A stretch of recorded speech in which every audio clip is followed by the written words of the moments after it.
Bonjour à tous, bonjour à toutes. Je suis Fiona Radkoff, IAIPR d'anglais.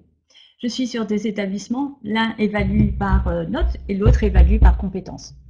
Qu'est-ce qui est mieux? Donc en fait, pour répondre à la question, il n'y a pas un qui est nécessairement mieux que l'autre. Tout dépend de la manière dont vous envisagez l'évaluation avec vos élèves.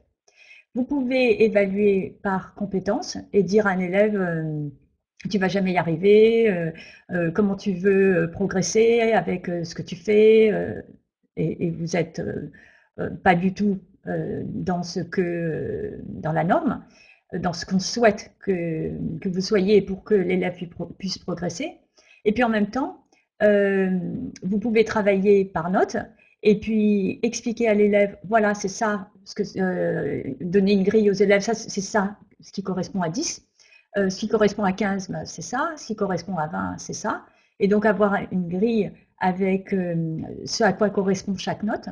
Et puis montrer à l'élève ce qu'il doit faire pour passer d'un niveau à un autre. Et puis faire exactement ce qu'on attend de vous.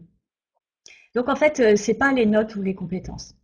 Après tout, si on regarde le travail par compétences, on a une grille avec le niveau A1, A2, B1, B2, avec ce qu'on attend à chaque niveau. Et finalement, vous pourriez très bien remplacer A1, A2, B1, B2 avec une note, si vous le souhaitiez.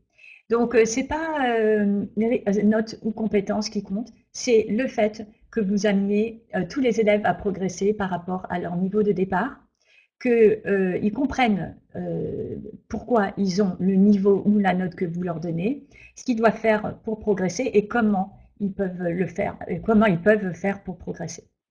Voilà. Donc ça c'est le premier point qui est très important. Alors pour quelqu'un qui est sur un établissement qui évalue par compétence et l'autre par note, ben, vous êtes obligé de vous plier à la manière dont l'établissement fonctionne.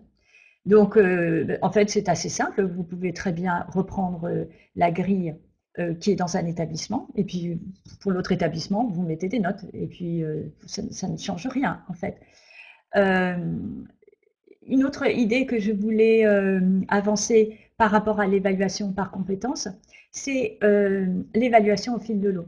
Parce qu'en fait, ce qui compte, c'est que les élèves progressent et qu'ils aient envie de progresser. Et l'évaluation au fil de l'eau, c'est une idée que je trouve excellente, qui vient du premier degré, et qui est que si un élève réussit en cours de séquence, par exemple une expression orale, et que c'est l'objectif de votre séquence, eh ben vous pouvez valider la compétence ou mettre une note.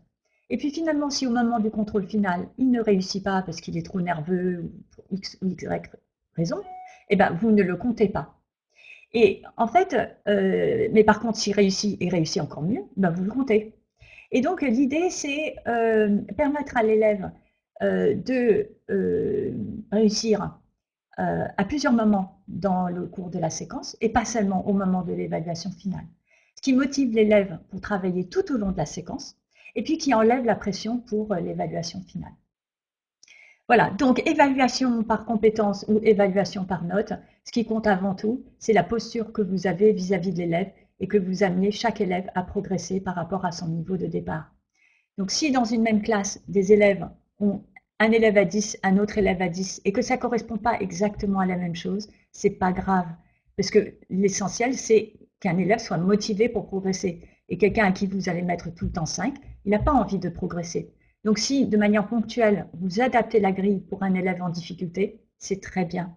De la même manière, si vous travaillez par compétences, vous pouvez très bien évaluer au niveau A1 pour quelqu'un qui est en grande difficulté, qui est en échec scolaire. Vous vous adaptez, vous prenez la grille au niveau A1, mais vous êtes au niveau A2 pour les autres. Et donc, vous adaptez vos évaluations, vos critères, vos exigences pour permettre à l'élève plus en difficulté de progresser.